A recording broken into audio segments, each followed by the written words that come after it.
The Atlanta Falcons are standing on a knife's edge. One wrong kick, one more bad throw, and this entire season could come crashing down. A team with playoff dreams is now being held hostage by two players under the brightest spotlight: a kicker who's already been written off once, and a young quarterback who looks like he's running out of time. This isn't just football, it's survival. And what happens next could define the Falcons' future for years. Something is boiling over in Flowery Branch, and it feels bigger than just one roster move.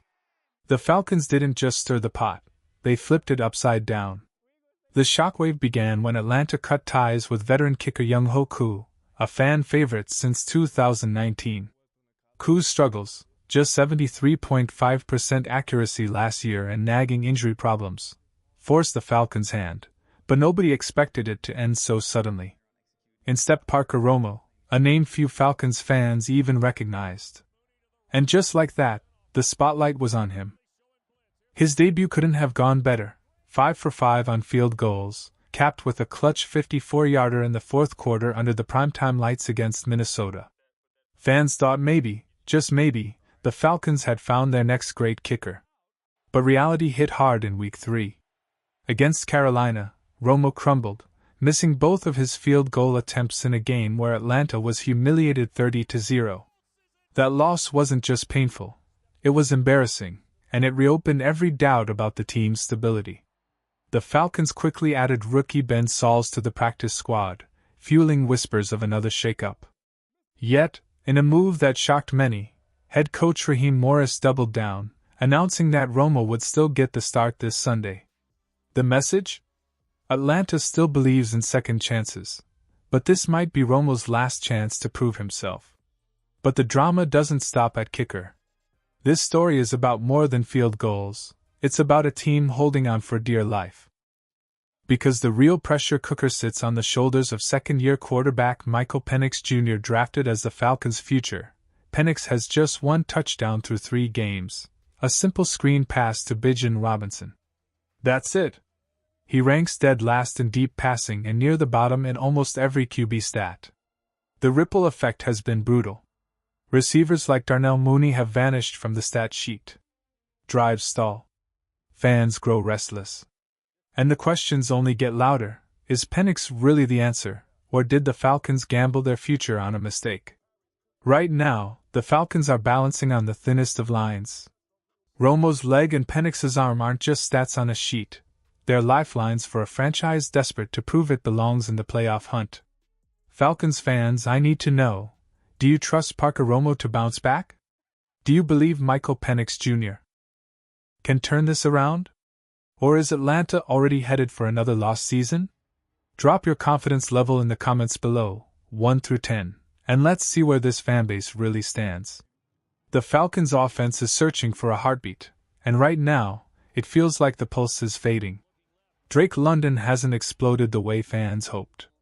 Kyle Pitts, still a freak athlete, has become more of a short yardage option than a true red zone weapon.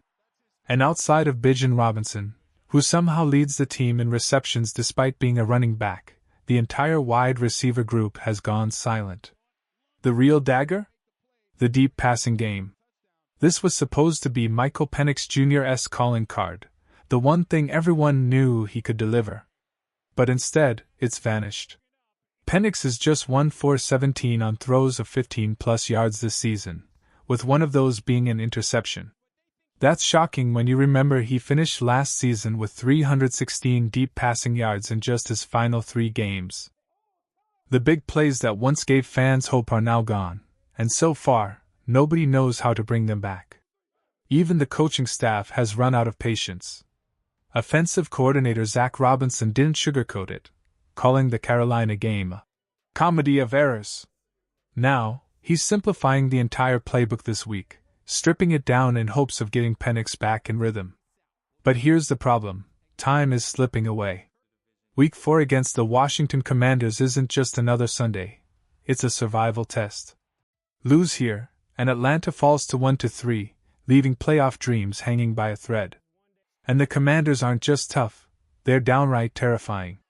They lead the entire NFL in pressure rate at 50.4%.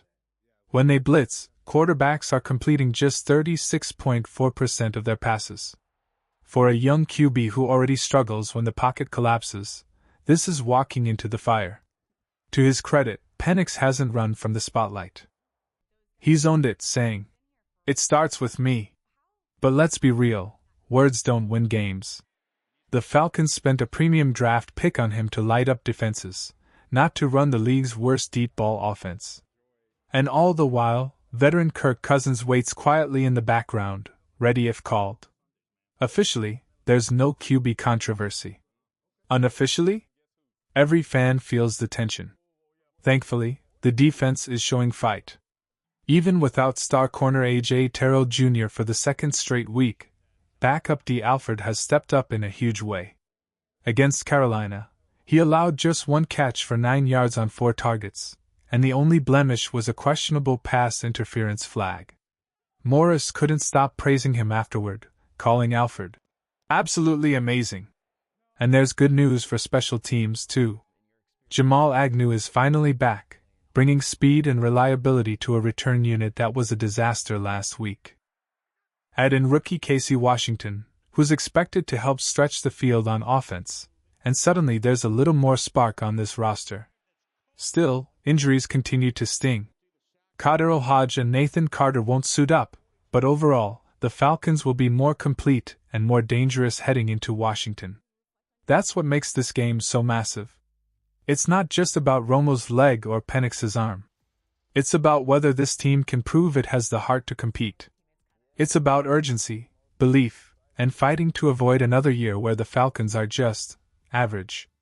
Atlanta fans, let's hear it. Do you believe Michael Penix Jr. can handle Washington's pass rush? Or is this the week Kirk Cousins' name starts echoing louder? Drop your take in the comments, and rate your confidence in the Falcons' offense. 1 through 10. 7 long years. That's how long it's been since the Falcons last touched the playoffs. Only the New York Jets carry a longer drought. And for a franchise that has spent the past 2 off-seasons building a roster to win right now, patience isn't just thin, it's almost gone. Inside the locker room, the frustration is boiling. Veteran Ray McLeod didn't sugarcoat it after the 30-0 disaster in Carolina. When you lose 30-0, the mindset better switch. This is the NFL. Everybody's job is on the line, and we know that. Urgency better kick in, or none of us are going to be here. Those words echo what fans already feel. The Falcons have run out of excuses. Every mistake matters. Every game could be the difference between saving a season or sinking it. That's why the upcoming showdown with Washington is so much more than just a Week 4 matchup.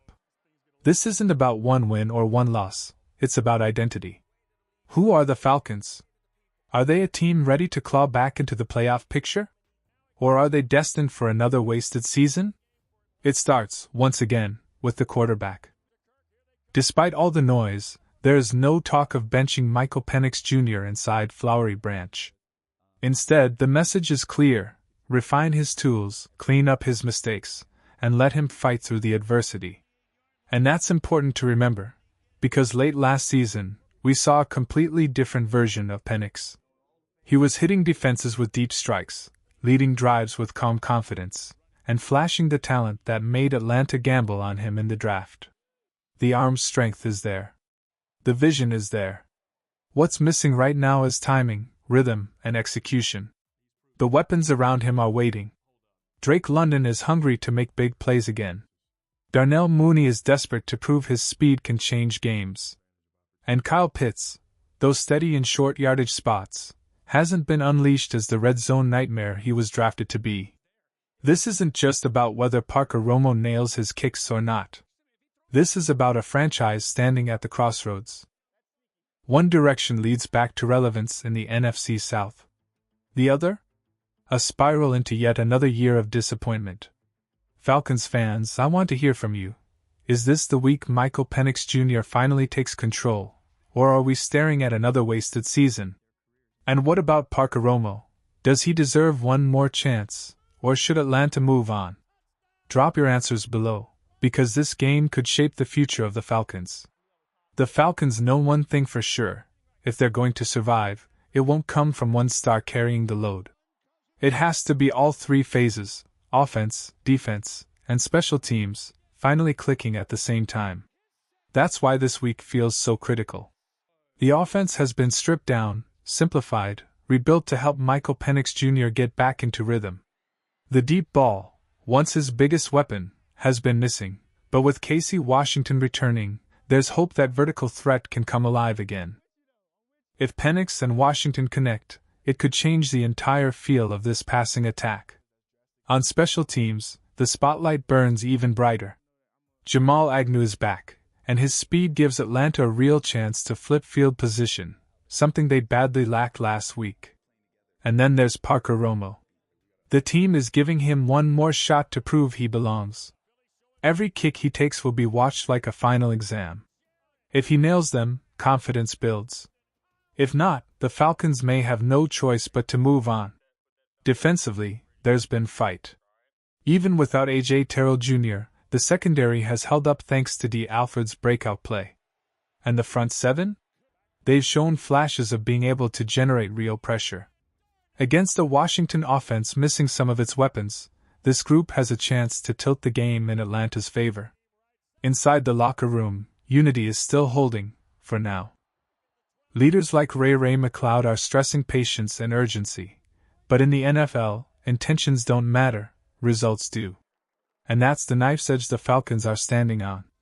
A win this Sunday doesn't just move the record to 2-2, it could reignite belief, reset confidence, and show this roster that their season is still alive. But a loss?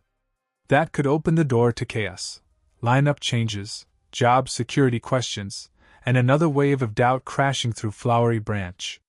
So the real question heading into kickoff isn't just whether Romo makes his kicks or whether Penix hits those deep shots.